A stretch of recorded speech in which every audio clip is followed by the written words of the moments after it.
Welcome to the grand finals of the LowkoTV weekly. It's time for a Terran versus Protoss, a best of 5 series. Who do you think is playing against each other this time around? Honestly, just by that introduction alone, if you weren't looking at the screen, I can guarantee that like 80% of people watching this are gonna be able to guess who made it to the grand final. Spawning right here in the top left-hand corner. Playing with the red Terran SCVs, we have none other than Clem. His opponent, down in the bottom right, with the blue Protoss pieces. We're looking inside of the main base of MaxPax. Ooh, a rivalry that's been ongoing for literally years at this point. Now, at the very beginning of the patch, the first couple of weeks, MaxPax was dominating. He did never really seem to lose against Terran ever. But then over the last few weeks, Clem has had his number, and it's been a very fun back and forth between these two. Honestly, the last few times that I've seen them play against one another, and since they compete in so many tournaments, they tend to play against each other multiple times a week. The last few times, it seems that Clem is just coming out ahead with a very significant margin. So MaxPax decides to change things up and go for a good old proxy gate. Okay, now the meta is developing very quickly. Initially, the new Storm was considered overpowered. Now Protoss players are saying it sucks. It is always difficult to tell exactly what's going on. But you know what, guys? You know what this build order actually is? I was just thinking, I haven't seen this build in a very long time. Years ago, I think it must have been Beastie Cutie, who came up with the term MaxPax build in, I think, maybe 2018, 17, something, I don't know, maybe 2019. I don't know, it's been a while. But there was a young Protoss player at the time dominating the European ladder with the MaxPax build, and, well, as you may have already guessed, it was none other than MaxPax. Interestingly enough, at some point, everybody started doing this build, and then MaxPax stopped doing it, and then nobody has really done it since. But it's a build order that is specifically designed to destroy a low-ground command center from the Terran. So this is pylon into gateway, which is pretty terrible when you think about it, because you really don't need the second pylon nearly as early, but it works very nicely against these, well, very greedy build orders from the Terran. We will have a Nexus on the low ground here eventually. We had that scouting worker apparently chase that Reaper all the way across, or I guess maybe the other way around. SCV there kind of stuck. You cannot repair a structure that's not finished, so the SCVs here immediately do jump in. Stalker on the back of this too. And this is a build that I just haven't seen much over the last couple of years. But it is still something that I've always really liked. Just because, in theory, it's garbage. Like, you wouldn't make a build order, right? Like, you wouldn't... ChatGPT would never come up with something like it. You wouldn't come up with a build order, or maybe ChatGPT actually specifically would. You wouldn't do a build that's pylon, and then another pylon, and then eventually a gateway. It doesn't make sense. Now, I do believe that the command center on the low ground will stay alive. Clem has had a couple of options here for a while as the dancing continues. He could have cancelled it and restarted it in the main base. He decided not to take the 100 mineral loss and a little bit of build time, obviously, too. Marauder now available, all because of these Stalkers and those Zealots. Eventually, this is going to finish up, but this is pretty much the perfect outcome for the old-school MaxPax build, and that is that your expansion is going to be quite a bit ahead of the opponents. Nice little bit of target firing here across the board, honestly, from both players. The main cost that you are going to have to pay is that very likely this gateway and the pylon are going to go down. And then obviously you got to figure out, hey, where are we going? Where are we going? Why are we rallying into the main base, Max? I don't know why we're rallying into the main base. A little bit of a misclick, I suppose. Probably busy microing on the other side of the map. He wants to keep this gateway alive because Warp Gates is finishing up, and this is actually a triple gate on the back of this. So if he can keep that pylon up and running, that would be massive, but he doesn't want to do it at the cost of the Stalkers. Hellions also threatening out on the map, and this is a very important snipe here for Clem. He will now see that indeed it's in stasis. The gateway is never going to be able to fully transform, but there will still be double gate aggression on the back of this too. Triple Hellion going in, it takes 3 Hellions to one-shot a probe. So nice little bit of split firing there. An attempted savior is that Warp Prism. Shield battery, though, in the mineral line in the main base, so this should be fine. But already, I don't think Clem can really complain about the way that this has been going. The scariest part is when you're delayed far too much. Look at that whole position micro as well on the probe. The scariest part is when you're delayed too much. The Nexus finishes long before your command center does, and Protoss just keeps poking in and out. At some point, the warp gates finishes up, and then the, triple warp-ins start up. It gets very messy and becomes very oppressive very quickly. But Clem clearly has dealt with it before, even though it has likely been a while. And he still knows how it's supposed to be done. Nice targeting over there, but, I mean, there's a Viking. I don't think that the Warp Prism is going to be able to stick around for much longer, at least in the way that it has been moving around so far. There's no blink or anything. It's coming up at this point in time. Ooh, Viking goes down. Nice little bit of micro here yet again on the Stalkers. Mostly mitigating the killing point right there on those siege tank shots. Picking up the low HP units and getting them out yet again. Move away, little Stalker man. Alright, little Stalker man did run. Some very high-level plays here. We're only 6 minutes into this game, but it could have been over already multiple times for both players. But because of some curious siege tank positioning... Jimmy, move aside! I'm trying to get into the main! Why? Why would we plug the ramp with a siege tank? A little funky. Anyways, because of some very clever micro there from both players, we end up in the situation that we're in. So, it's going to be Templar Archives right now on the back of this. We'll probably have a third Nexus, if I were to make a guess. Terran's gone for Stimpak, combat shields, and I would imagine +1 infantry attacks is going to start up here in that engineering bay as soon as Clem gets up to 100 gas. Blind missile turret for now, because he knows that, well, when there's a chance for a Templar Archives, there's always a chance as well for Dark Templar, and he doesn't really have a lot of scan energy available. There's the +1. Missile turret will not really be a necessity, but it's still nice to have. Now he notices, okay, it's going to be blink. Double Viking available here as well for the Terran, so he should be able to push this Prism away. But there it is. The dreaded/beloved upgrade. Psionic Storm. Gotta say, the Stalker micro has been phenomenal so far. I think that maybe the first Stalker, no, I guess the first Stalker that popped out of the gateway minutes ago. That must have been the one that died earlier, but other than that, the micro has been really good. Prism is dancing here with units that can kill it. Playing Russian roulette, never ideal. Ultimately, apparently, yeah, it took the wrong one. All right, so 5 additional gates. Charge on the back of this too, but Terran is just about to get a big power spike. The +1 infantry attacks here is kind of out of whack. Normally that upgrade finishes up around the same time as Stimpak and combat shields, but in this particular instance, everything's kind of been messy. But I think Clem can't be too unhappy. Third command center already about halfway done. And I would imagine from here, we're going to be making that move towards the low ground eventually. Clem usually likes to go for attacks, right about right now. So I don't mind the idea, but a lot of Terran players have been playing this very cautiously. We've been seeing this from the likes of, for example, Clem, but especially from the likes of, for example, Björn. Usually both of them very aggressive. But lately, because of the new Psy Storm, they've been a bit more, worried about that upgrade. And maybe rightfully so, because we already have the High Templar done. Storm is available. Very conservative siege up right there by Clem. He now sees, though, that the third Nexus is not on the right, but it's on the left side instead, so gonna be difficult to create a chokehold on that. Honestly, with this choke over here, I don't believe that Clem can push in. There's no way. Storm over here would be juicy. Yeah, that's not bad. Ooh, all right, he saves them with the Medevac. Fair enough. In the meantime, Prism in the main base. Some high-speed gaming. Ooh.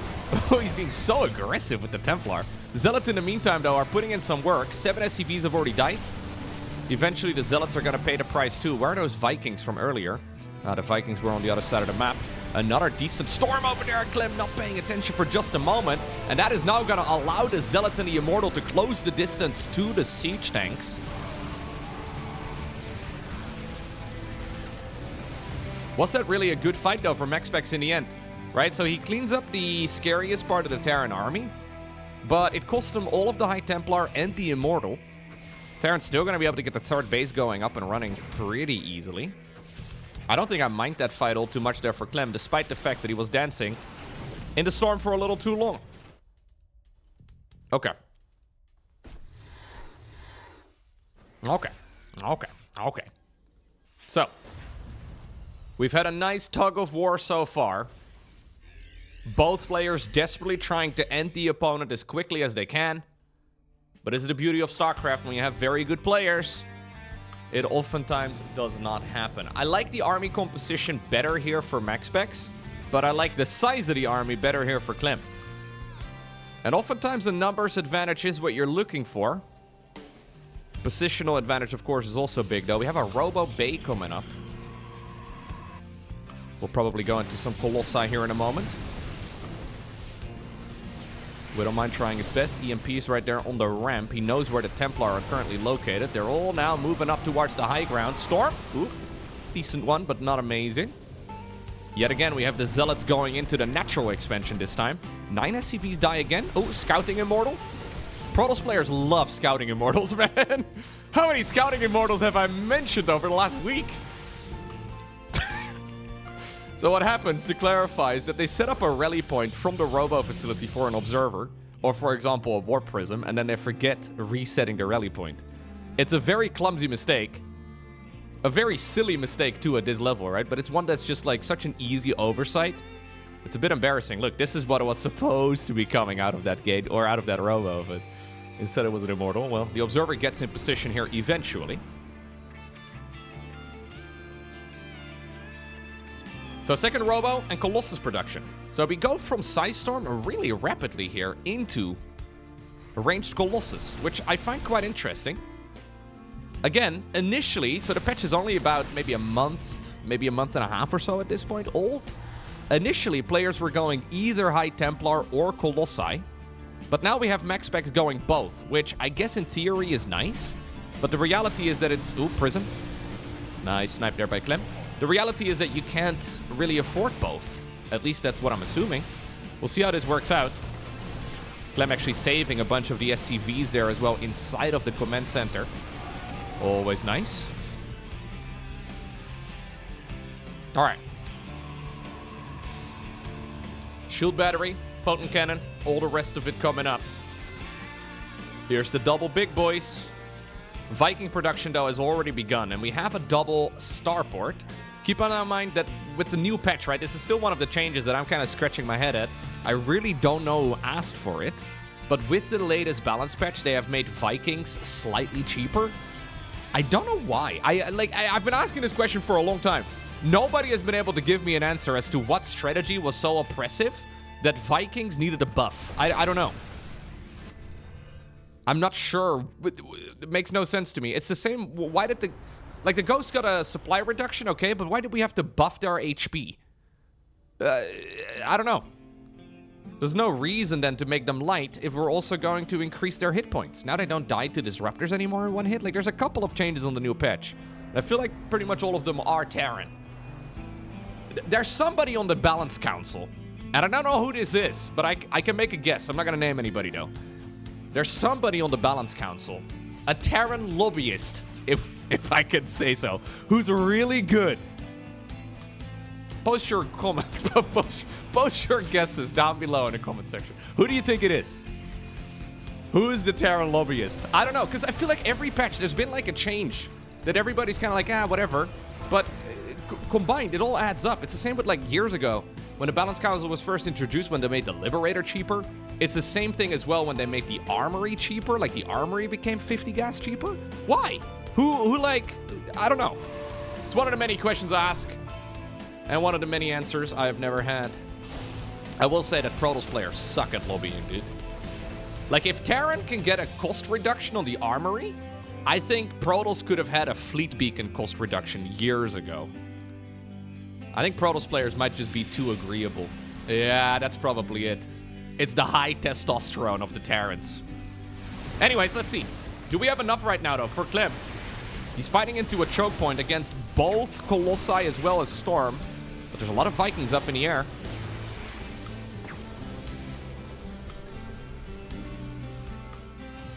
In the meantime, there's a 5th Nexus being snuck out. Nice snipe right there by Clem.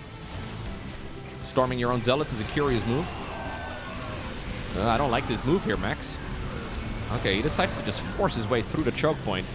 He's gonna lose so much, though, to the... Like, he's storming his own units here. He lost all of the Colossi. Clearly, the immortal numbers are big, but I really don't believe that that was the fight that Protoss should have been taking. He literally had the positional advantage, but MaxPax, for some reason, decided to throw it away. A pretty significant misread right there by our Protoss player. MaxPax, by the way, for some time, had the highest win rate in Protoss versus Terran.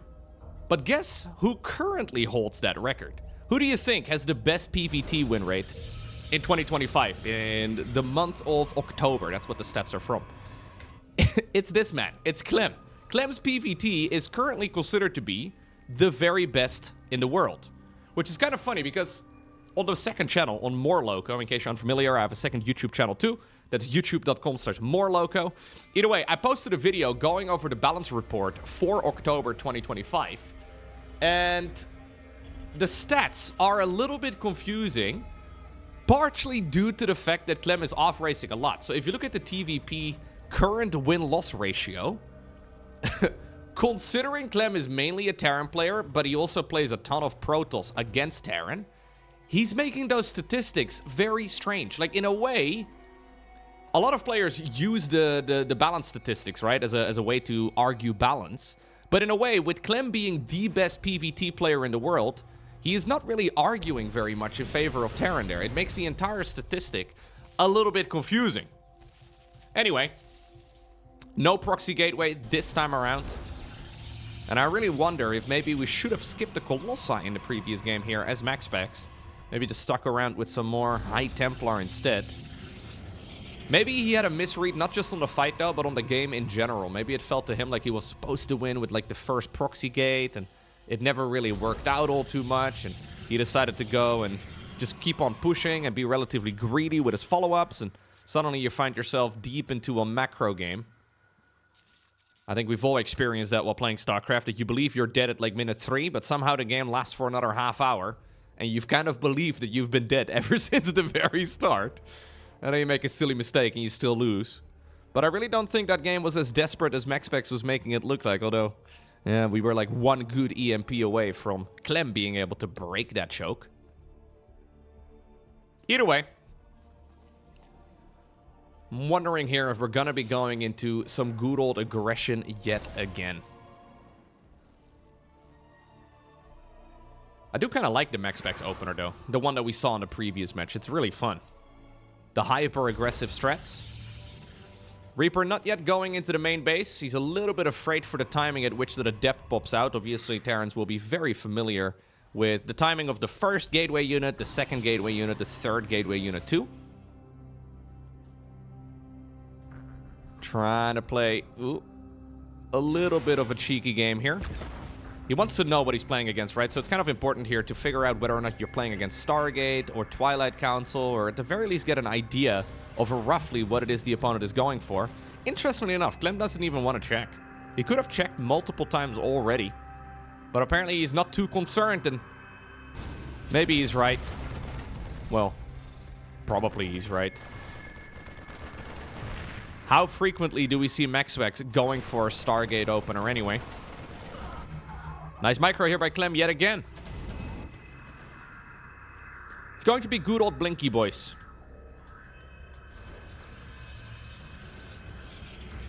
Siege tank coming up here for Clem as well.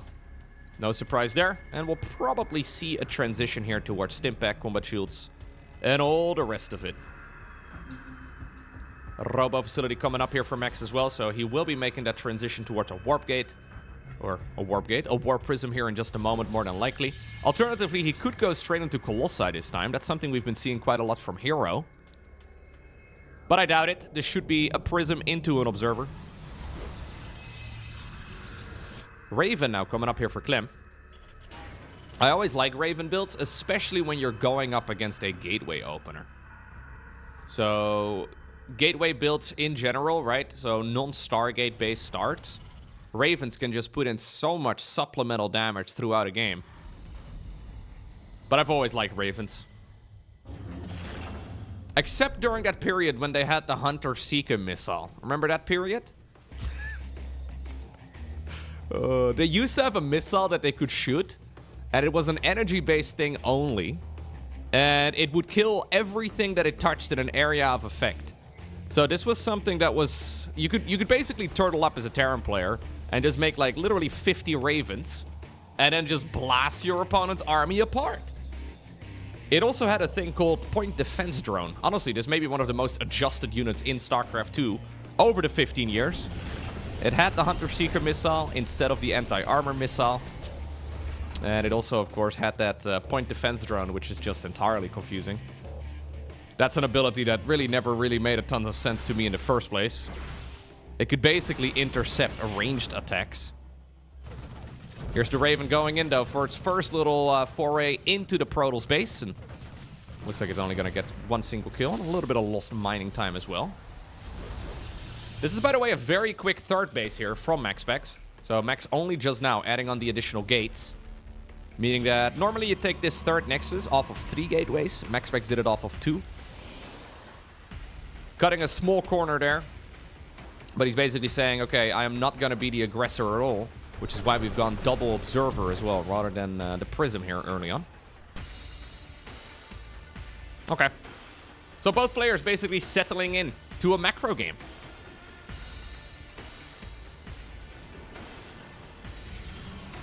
MaxPax, though, maybe taking a page here out of Hero's book indeed. We're going straight into the Robo Bay yet again. It is time to extend our thermal lance. In a moment. At the very least, that's the only thing here that really makes sense. So, what Hero does, right? I've been really liking Hero's Protoss style in general. Not just against Terran, but especially against Zerg. He's been playing like an absolute gangster.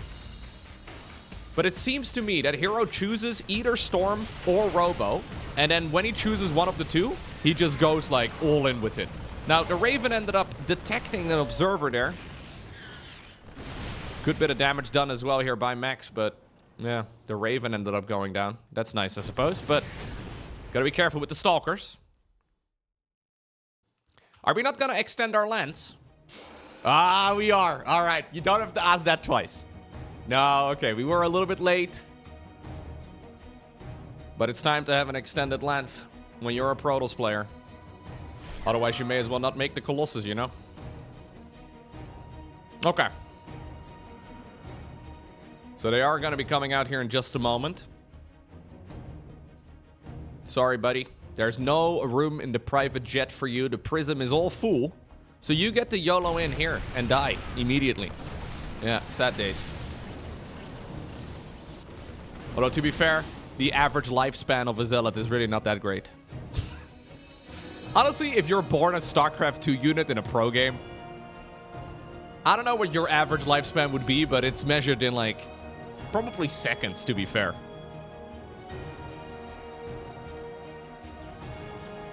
Maybe being a siege tank is one of the best things to be in this type of game. Maybe being a Dark Templar. Maybe being a Viking or something. Like, you can stick around for a while, but a Zealot, a Stalker? If you had to be one StarCraft 2 unit, though, what do you think would have the biggest chance of surviving the entirety of a game? I feel like... I was gonna say Swarm Hosts, but Swarm Hosts pretty much always just get to die at some point. Like, you kind of sacrifice them at some point anyways. Maybe a Nidus Network. Does that count as a unit? I feel like the Nidus Network rarely dies. Speaking of dying, though, I don't think MaxPax can go up this ramp. It's a terrible idea. Prism in the main base. Zealots on the left. He wants to try and collapse on top of this regardless. All right, well, you know what? The Terran is very spread. But, I mean, the plenty... Oh, no, no, no. No, no, no. Scouting Colossus! Scouting Colossus! It's bad! All right. Well, you know what? Yeah, it's bad. Oh, Scouting Colossus wins! Zealots, in the meantime, got some good bits of damage done, too. Guardian Shield got activated just to keep this bad boy alive. One confirmed kill to its name. MaxPax truly taking a page out of Hero's book now. Some people think I'm mean when it comes to talking about Hero. Let me clarify, I am like the biggest Hero fanboy out there. But it's hard to be a Hero fan because, you know, it's a bit all over the place.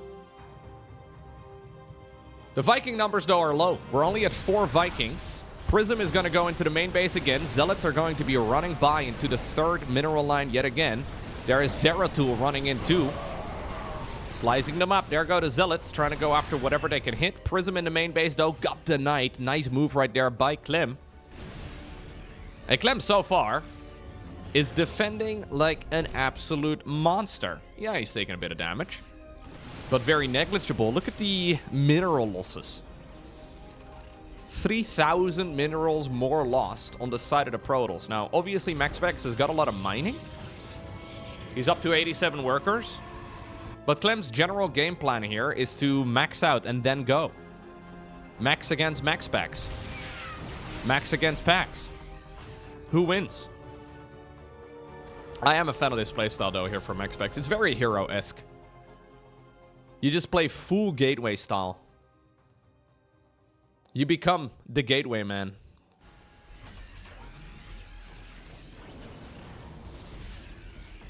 Clem really has had to reinvent his TVP over the last couple of years. He used to be so aggressive. Honestly, I think we could sometimes criticize Clem for being not the best defensive player, but the meta has forced his hand, and he is strong right now defensively too, desperately trying to turtle. So the goal here for Terran is eventually to go up towards Liberators as well. But Liberators are pricey.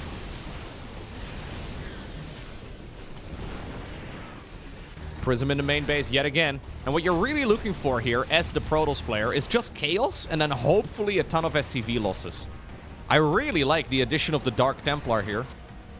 Bunch of Zealots going in around the side. Terran army here is once more facing off against the Protoss.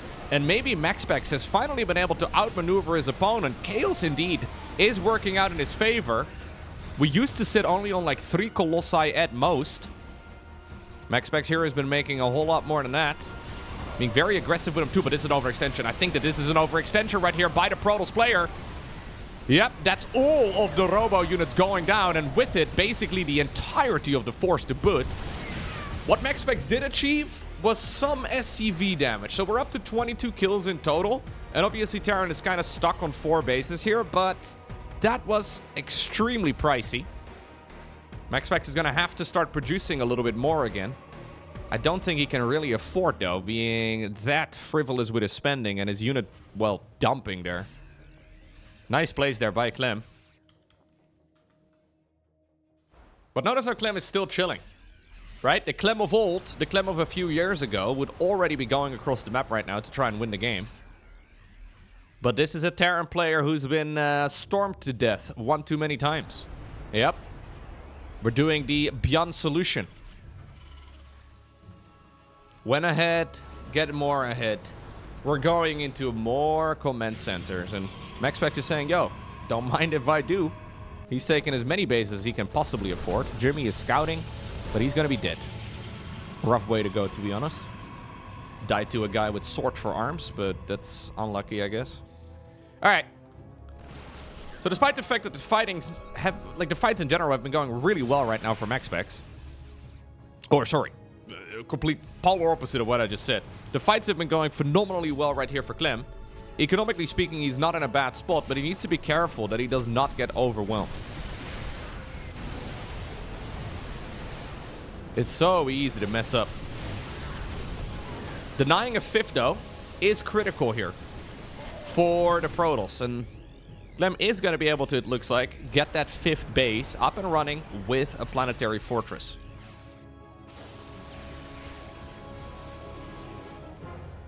Okay. Now, how many workers do you make here as the Protoss player? Probably about 100. 94 seems about right. Yeah, it's a lot. It's the Zergy way of playing the matchup.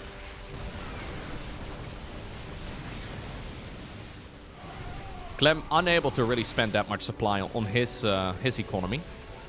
But obviously he's got the luxury of mules. And the positioning here from Terran's really good. Yet again, though, every time there's a move at the front, nice denial right there with the Vikings, but every time there's a move at the front...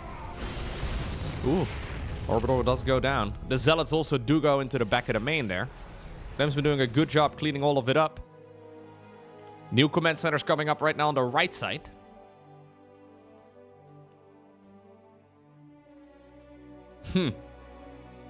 And this is a style that I really do like from Protoss. It's just...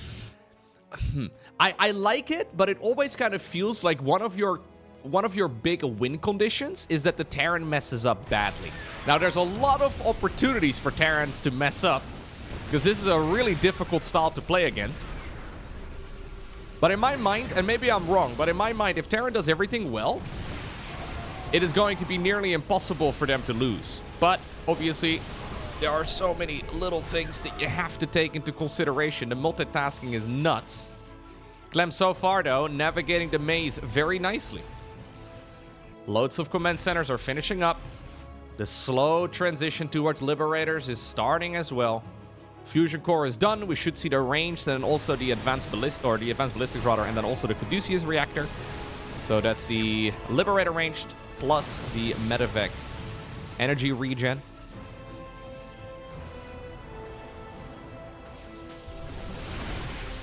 Look at the medevac energy though. These medevacs have been fighting for such a long time that they're empty. This Terran army can't even be healed up. And this may just be the overextension that MaxPax is looking for this entire time. It doesn't really feel like an overextension. Ooh, bit of move commanding right there though. That was not quite optimal. A little bit of a flank right now as well from one of the Templar. MaxPax is up to 17 gateways. He keeps on running in units. Another orbital command actually is burning down. That's the old main base. SCV though is going to repair it before it can fully die. Triple Robo is going to be building up the Colossi yet again. Command center over here. Planetary! Planetary, rush him! Rush at the 16-minute mark. Alright. I like actually here that Clem is prioritizing the energy regen on the medevacs. I think it makes a lot of sense. The norm is to go for the advanced ballistics upgrade first. But I think in this instance, it is not quite the right choice. Prism yet again in the main. It's so oppressive, right? Like this Protoss playstyle is just so freaking annoying. Clem has been defending for 17 minutes while juggling balls at the same time too. Speaking of balls, we may very well see some disruptors in a moment. Yeah, now that they no longer one-shot ghosts, they seem to be even worse. Planetary comes up! Planetaries and photon cannons. 17.5 minutes into the game, sure.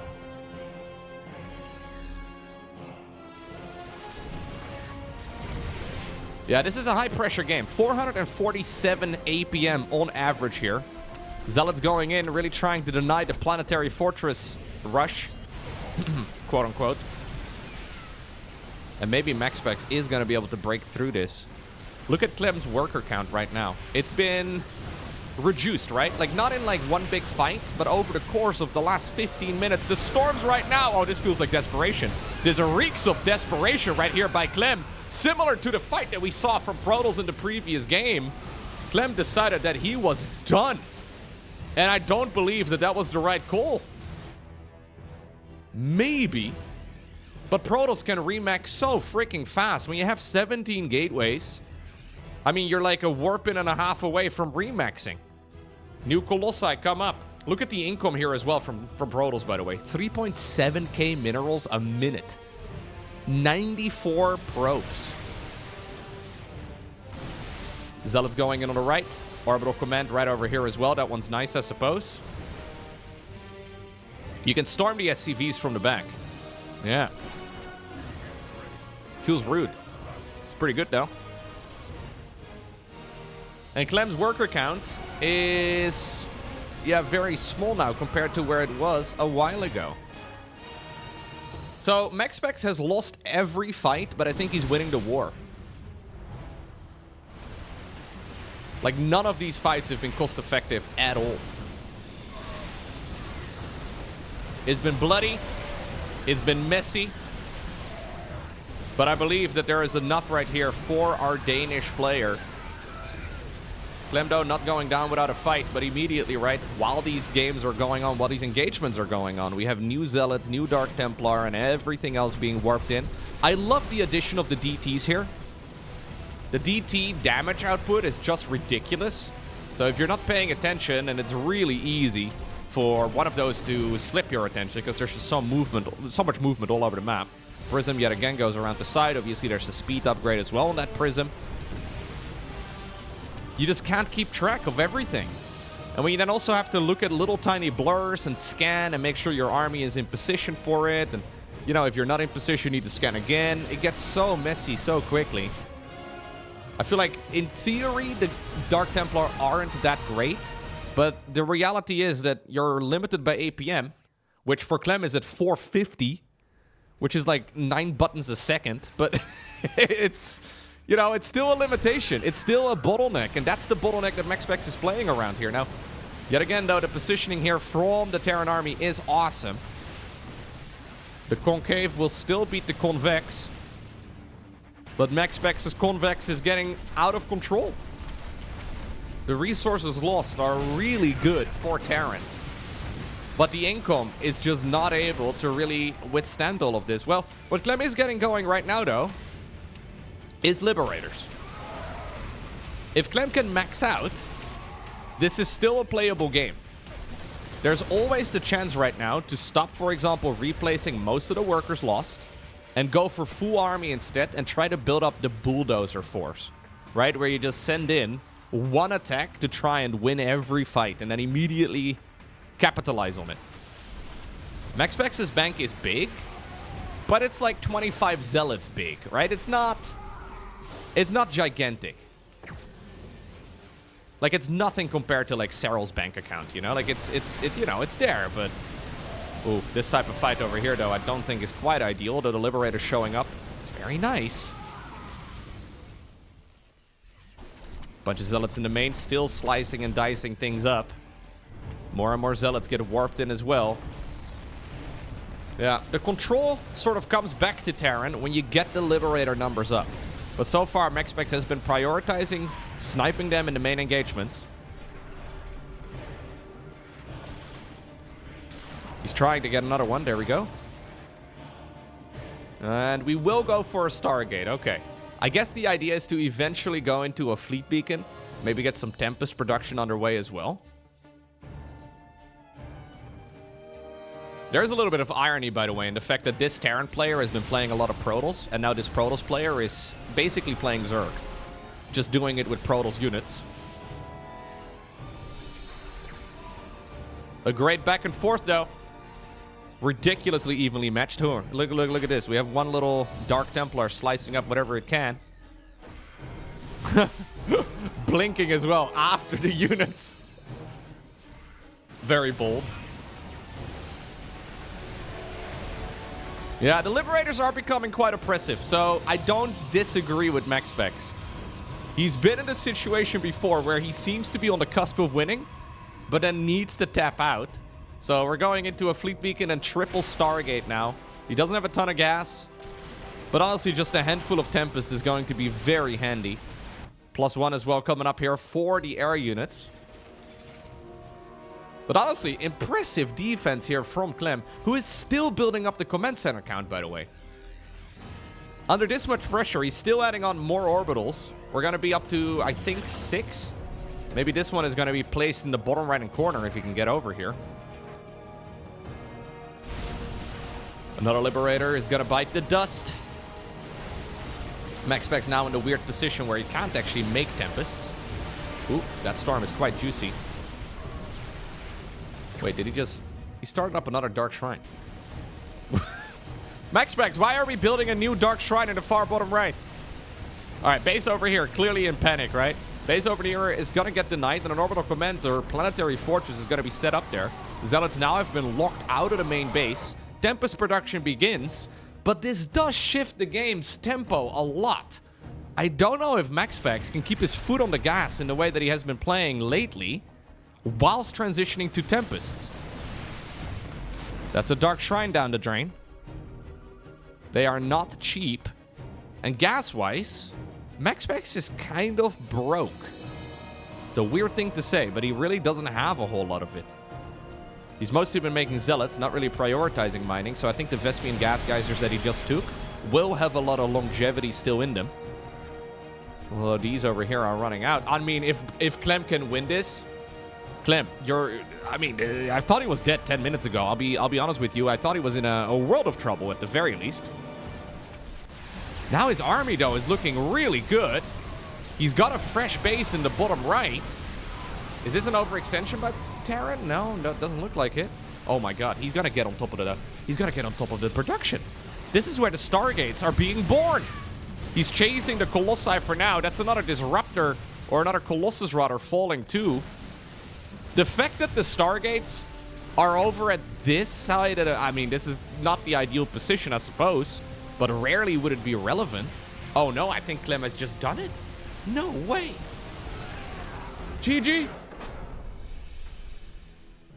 They used to call Clem the comeback kid. It's been a while since I've heard that username or that nickname, but I feel like that previous game shows us that we need to bring it back. He was up with his back against the wall ever since the first group of stalkers went across the map. Like, to summarize that game, right, from Clem's point of view, he scouted that the opponent went for a 2-gate, 3-base opener. Very greedy start. And from there on out, MaxPax piled on the pressure. We never really saw an attack from Clem until the absolute final one. Isn't that crazy? Like, he spent, I think, a good 20 minutes playing full defense at a heart rate of probably about 160, because those games are insanely stressful. And he actually gets the job done. Wow. I don't actually think I've ever seen a Terran player win from that position. It really felt like MaxPax had him exactly where he needed him. Beautiful. What do we do now, though, as MaxPax? Where do you go from here? I mean, you've played 2 games, and you played them really, really well, but you got owned. Well, I guess you do the same thing slightly better.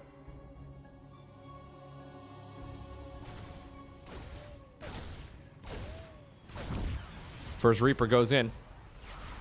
Gets a kill.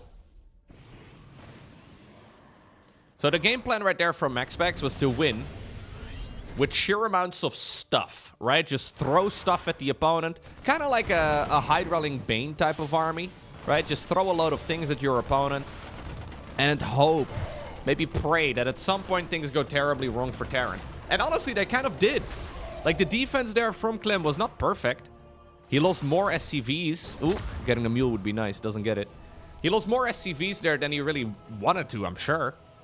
Those zealots in the main base were painful. I guess the one criticism that you can have of MaxPax's late game is that he maybe should have made the transition to those Skytles units a little bit sooner. But I mean, he did that in a very calculated way. Yeah, it's really difficult to keep the pressure going whilst doing the transition to Skytles, right? And if you don't keep the pressure going, then suddenly Terran is going to take 2 additional bases that you can't deal with. So now you have a better army, but you can't deal with the Terran's economy anymore. So it's a complex decision there for Protoss to make.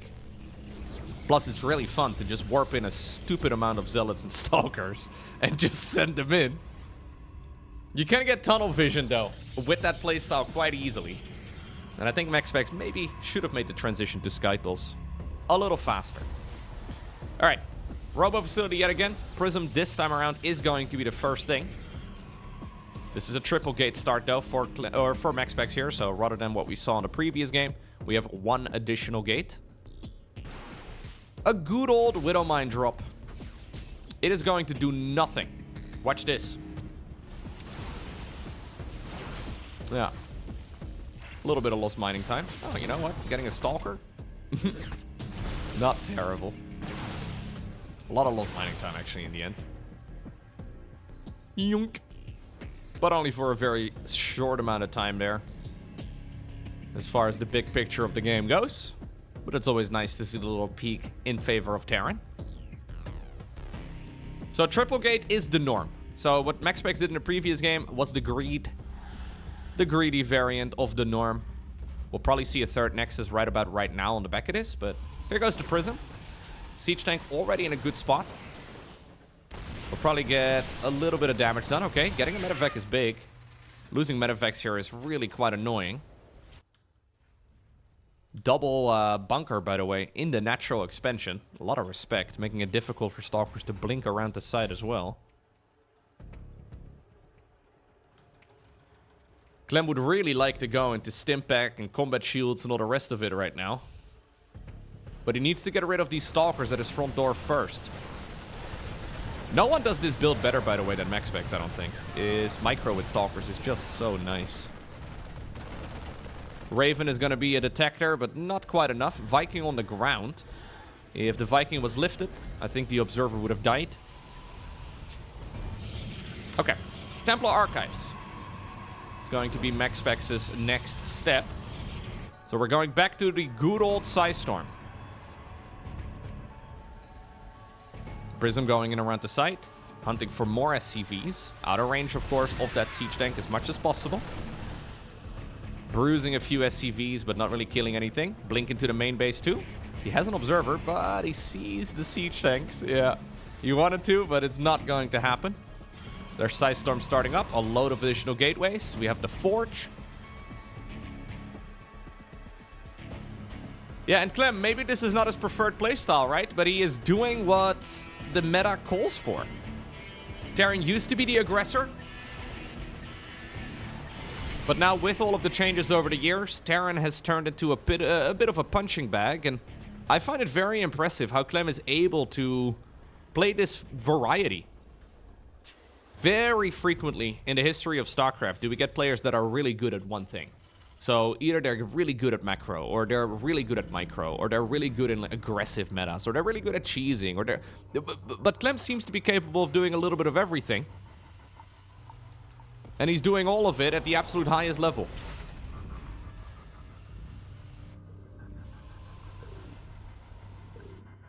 Fourth Nexus coming up already, though. You're basically playing SimCity while also playing Terran. Like, the SimCity over here is a little bit confusing sometimes. But none of these structures that Clem has put down are put down in locations that are willy-nilly. Like, it looks weird. These supply depots, for example, seem out of place, but they're specifically there to make it difficult for Terran Stalkers, or for the Terran, rather, to be killed by Stalkers. It's the same for that secondary bunker. It feels kind of weird. But generally speaking, that's the position where Stalkers would go around the site. SCVs, though, are going to try and make a move for the third. Immortal has also shown up. Very good at tanking damage. The third is going to have to get denied again. Prism goes into the main base. Bunch of Marines were waiting behind, though. That's another one of those plays, right? If the Marines are not here, these Zealots would deal so much damage. And honestly, they're still being very annoying. Instead, Clem decides to go for the base, well, horizontal of his main and his natural, rather than the triangle expansion. Ghost Academy coming up. It's so delicate. Like, playing this style here as Terran, it is all extremely delicate. Like, you need to stay alive while doing all of this, because you can't really fall behind too far economically. But likewise, you can't really keep track of exactly where Protoss is positioning themselves. You know there's likely going to be a Prism, but the Prism could go into the natural. It's a complex puzzle that you are solving in real time. Then add to it that currently in a map pool, we probably have about 20 maps that are commonly played in tournaments. It gets very messy. MaxPax, though, may have found an opportunity, or at least one that he believes is an opportunity. Zealot's going in around the back. Ooh, the storms are really juicy. Still, the Terran army is big. Yeah, and Clem does hold, but that wasn't quite what he was hoping for. What he's lost there mostly is his siege tanks. 3 of them have gone down in this game. And you kind of need a bunch of them just to, like, not lose to these big groups of Zealots. Still, though, nicely defended there by our Terran. 4th Command Center starts up. In the meantime, we have a 5th Nexus building on the left side of the map. So, MaxPax a full base ahead. Going yet again from the High Templar into the Colossi.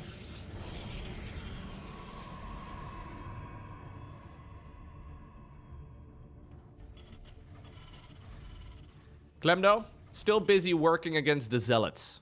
Still busy trying to counter the Archons, the High Templar, and all the rest of it. That's what these ghosts are really good at. They're great against, well, both Zealots as well as any High Templar-based armies. But they're not quite ideal against Colossi. Colossi deal bonus damage against light units, and that is what ghosts are now, as of the latest patch. So you need to be very cautious here as the Terran, that you don't get too carried away just trying to counter High Templar.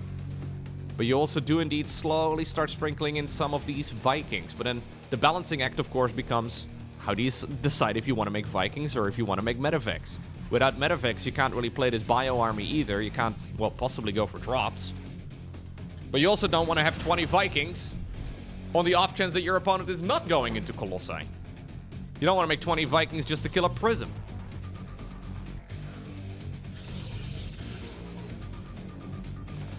And you're always dealing here as the Terran player with a very limited amount of information. Here we go again. Ooh, good EMP. High Templar, though, trailed behind there on purpose. Vikings are standing in the storm for a little bit too long. There are still multiple storms available, though. Only 2 Vikings remain, only 2 Colossi. Third one is going to be joining the battlefield in a moment. We're back up to double Robo. In the meantime, MaxPax has been building up his economy. And he's all the way up to 88 workers now. Or 86 workers, rather. 88 army supply. So this over here, by the way, in case you're maybe a newer viewer, this is the worker count. This is the current total army supply for both players at the bottom of your screens. Minerals and gas. I'm starting to be a little bit concerned, though, here for Clem, but he is doing a good job avoiding the bulk of the damage so far. Planetary in this spot might actually be a saving grace. If you can somehow pin the Protoss army against the Planetary. Still, MaxPax, he notices the situation, decides to move forward again. The storm is real good. That storm was very powerful on the ramp. Bunch of Medivacs nearby to try and, well, reposition these units. They're fully out of energy. Stalkers blink in. That Warp Prism here actually now joining in with the main fight rather than a big warp in the back of the Terran's main. And I wonder if maybe we should have done that a little while ago already, because suddenly the sheer amount of stuff that MaxPax has brought to the front seems to be a little bit too oppressive. GG gets called. MaxPax gets a point on the board. And that takes us to Ley Lines. Game number 4 in this best of 5 series. These two are so ridiculously evenly matched. It's insane.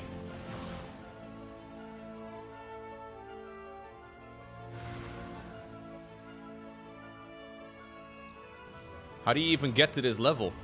Sometimes high-level StarCraft is kind of mind-boggling. This is so far higher than, like, the level I have ever played at. And I've played against some pretty good people. We've met some pro gamers on the ladder and all the rest of it, but these guys are just miles ahead. It's the decision-making, right? And just the smoothness at which it gets executed. I think a lot of StarCraft players will have this experience where you come up with a strategy, but your hands are slower than your brain.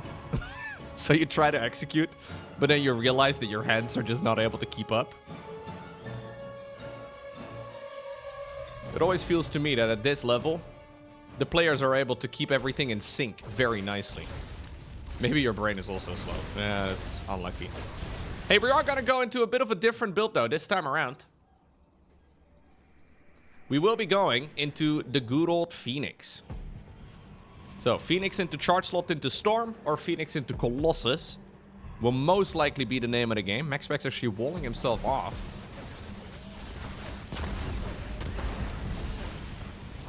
I don't really... Yeah, I was going to say, there's an interesting little dance there between the Reapers and the Protoss units, but I don't mind this all too much. I'm not convinced, by the way, that Phoenix builds are that good in this new patch. I always am a fan of Phoenix builds. I think they're a lot of fun. They're actually one of my favorite units in the entire game. And in my mind, going into Charge Slots and then into Quick Storm is a good style. But I'm just not sure if it's the preferred way at this level of StarCraft 2. I'm pretty sure, right? Maybe I'm mistaken, but I'm pretty sure as soon as Clem sees as soon as Clem sees Phoenixes, he's like, oh shit, this is great. I much rather play against Phoenixes, I think, than against MaxPax's Blink Stalkers. It just makes the early game so much more straightforward. Not easy. There's a lot of things that can go horribly wrong. But yeah, it's a different playstyle. But it doesn't feel nearly as oppressive as Blink Stalkers and Prisms and all the rest of it over your bases. Now, we are indeed going Twilight. I like it. Twilight together with a Forge, so this should indeed be charge.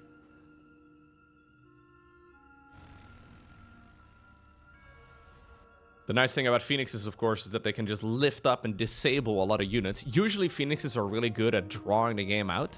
So, if you are a Protoss player and you find yourself losing a lot at like minute 8...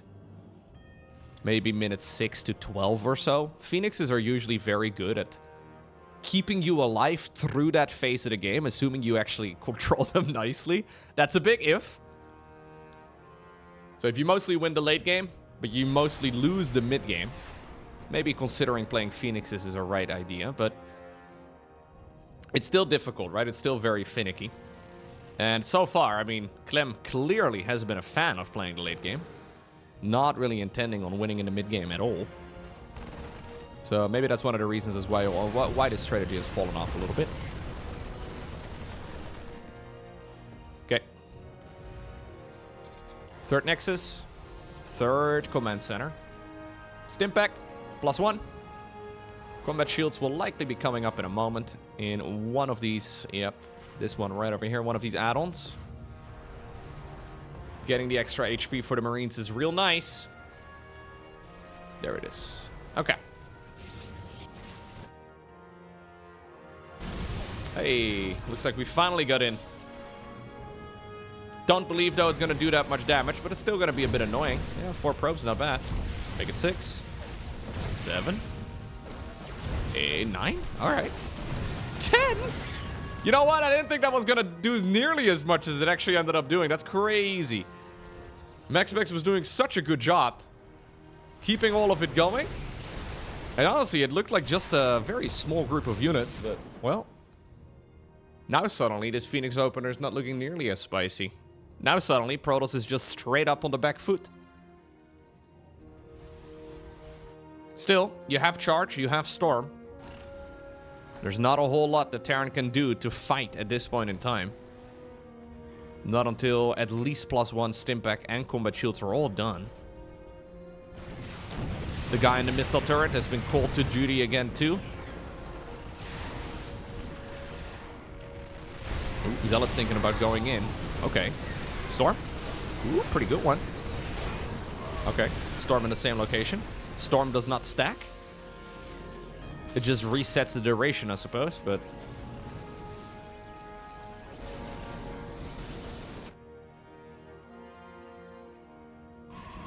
Robo facility coming right up. So MaxPax will try to make the transition towards a higher tech army yet again. Either that or he just wants to get the Prism out. But so far, he seems to be a big fan of going both High Templar as well as Colossi. Seems to me like quite a tricky transition to make. There's the Ghost Academy coming up. Yeah, Terran's really not a fan at all now of playing the more aggressive mid-games anymore. Really just feeling forced to sit back. Siege tanks, by the way, all very close together. Looks like Clem just noticed the same thing, decides to move them around. In the meantime, there are, yet again, some Zealots in the natural expansion. Ooh, some chasing storms here, though. Slight overextension there from Clem, but he still keeps all the siege tanks around. And if you compare that to the previous game, right? So far, not a single siege tank has died. And the siege tank numbers are slowly growing still. So, yeah, 4th Command Center starts up. Storm is making a lot of Terran players feel like they can't attack, but I really don't know if it's true. In my mind here, Clem has had an opportunity to attack for a bit, but he decides to just take the most safe assumption possible. He just goes into additional upgrades, additional tech, additional army, additional economy, but he doesn't really use it that much. So it's giving MaxPax all the time in the world to recover from the worker losses, to build up the 5th base. We're going into the good old Robo Bay.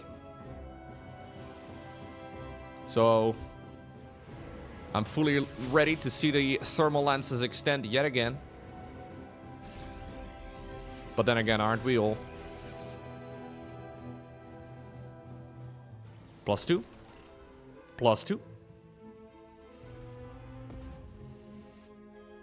I feel like historically it was always also pretty bad for Protoss to be this far up in bases, right? I mean, the 4th command center just finished up, but at the same time, yeah, the Protoss eco here is already going for a long while, but it's totally okay these days for Terran to be a full base behind on the Protoss. Proxy gate over here gets spotted. Liberator also is now seen for the first time, and it is going to get sniped. Nice little bit of micro there yet again from Max. Looks like actually this will survive for now.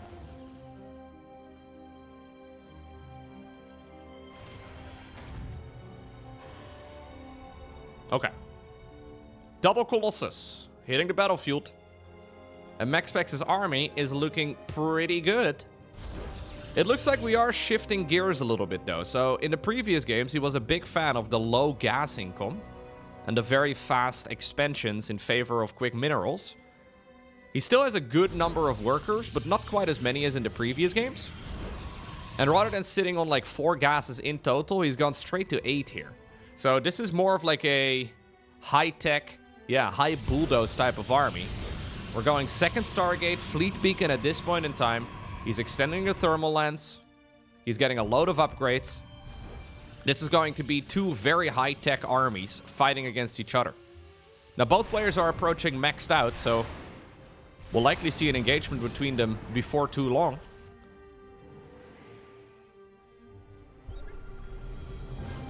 Action, though, seems to be on MaxPax, because Clem has no intention of leaving the house today. He's a real gamer. If you leave the house, I heard that there's grass. There's people. There may even be small talk. I hate it. What do you even talk about? How do you address strangers? Do you make eye contact? Are you making too much eye contact? Ugh. Ugh, weird. Alright. Next is over here on the low ground.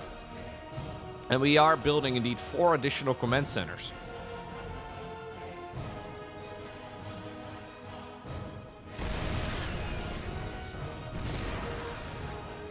Being a human is tough. Now, we are going to be going into the carrier numbers here. So, carriers are coming up for the first time in this series. Carriers greatly benefit from cybercore upgrades, especially the attacking upgrades. So, I wouldn't mind having a +2 fired up immediately. But this is MaxPax basically back to the drawing board. A very different approach than what we've seen so far.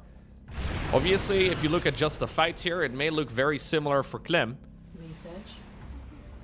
But Clem clearly not too concerned about whatever the Protoss is going for.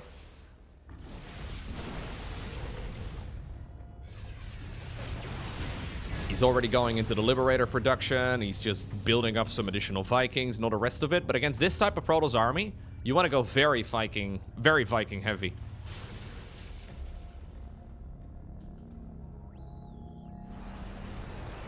We have 7 Vikings at the moment.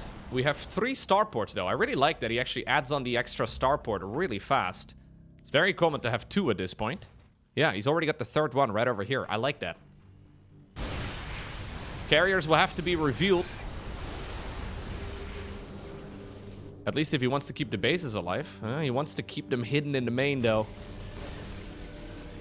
Are we gonna give up the expansion just to hide the carriers? At this point, alarm bells should start going off for Clem as well. I would not mind seeing a scan in the main. Well, here we go. The Golden Armada has arrived. Tactical nuke coming up here as well for Clem, who now will see the carriers.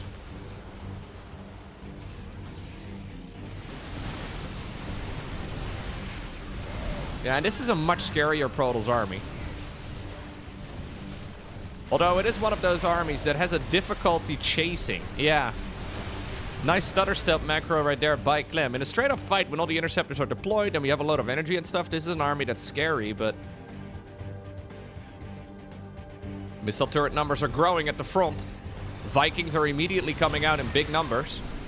3-3, though, is seconds away from finishing right now here as well for Clem. Tactical nuke here would be really nice to buy some time. Wouldn't even mind just nuking over here just to, like, get the positional advantage, buy enough time here to get your units out. Because now the secret is out. So, Mass Viking will win against Mass Carrier. That's why the Templar are still important. That's why the Stalkers underneath are also important. And assuming they are important, then you want to make sure you get your EMPs out as well out of the Ghosts. Too many Marauders, though, here for my liking. The Marauders were nice in the previous fights, but right now, they're not really adding too much, although obviously they can still be quite useful against the Archons, against the Stalkers. That little observer just barely out of range. Now it finally gets spotted.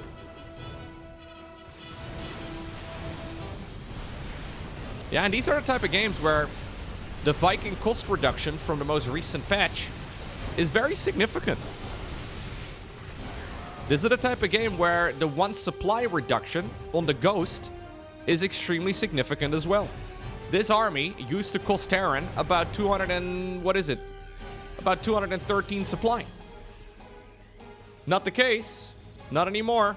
Now we're up to 215.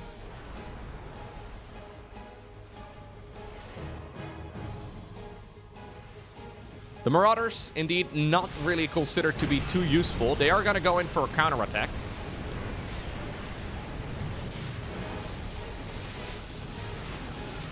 MaxPax is currently maxed out. A little bit awkward for him. He can't warp in any zealots to try and get rid of those low HP units. Clem is giving them up to make his army even stronger. That's 13 probes going down.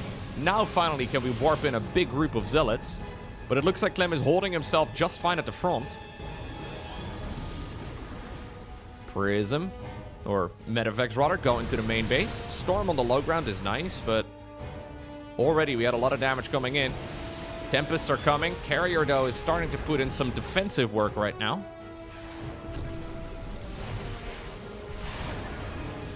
Yeah, and Clem is navigating this brilliantly. Really, really good work here in general by the French Terran. Sniping the Nexus over here as well at the front. Those Marauders may not be too useful in the main fight anymore, but they are incredibly annoying. To the point where MaxPax actually gives up on the main engagement altogether. And that means that the Marauders may have actually been the MVPs. They exist only to die right now. But they will not be forgotten.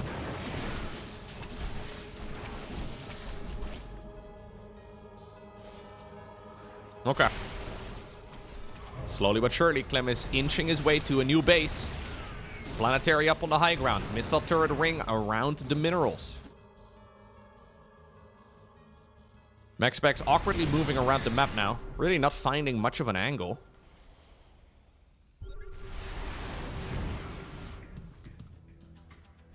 Yeah, now we're up to 23 Vikings. Now, Vikings do clump up. So you can accidentally get them stormed. Man, the ghost numbers are just nuts.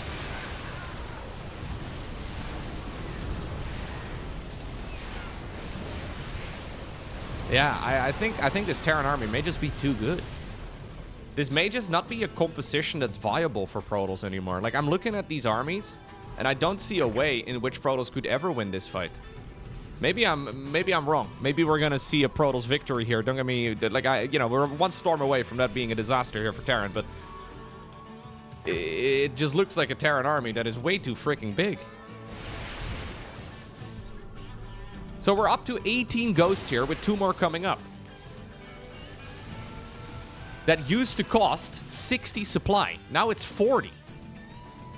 That is such a massive difference. You can just make such a more... And they have 25 HP more each. Why did they get 25 HP more, guys? I don't know. I know they're light, so they're supposed to take, I guess, I don't know, a similar amount of hits from Colossi, but then what's the point of making them light? Look, unless Clem takes a gigantic storm to the face on the Ghosts or on the Vikings clumped up, I don't think that this is an army that is going to win the game for Protoss. It feels to me like you are very much so reliant here on Terran making a big blunder. And that is not really something that Clem is particularly well known for. The Mothership is coming up. Guess what's good against the Mothership? This army. Mothership is generally not made for Protoss in this matchup exactly for that reason. Snipes left, right, and center. I love the few Liberators, actually, that Clem has added into the mix. Force the engagement. That's one pretty darn good storm, don't get me wrong. Cloaking field gets activated. I mean, Clem is taking an extremely aggressive engagement here. Honestly, to the point where I'm wondering why, but I guess he wants this series over with. Anytime the Vikings fire somewhere, though, something dies. Are there enough to one-shot the Mama ship? Probably not quite. He's also been on top of the armory upgrades all game long, which is really good to see.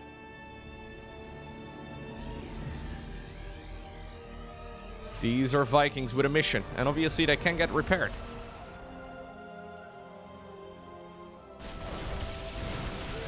We're going mass nuke. Huh.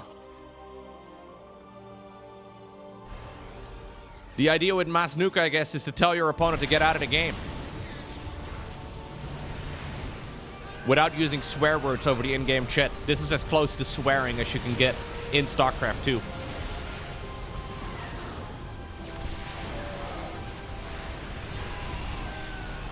Yeah, I don't think this is it, MaxPax. GG gets cold. And this Protoss army really never stood a chance against that maxed out Terran bull.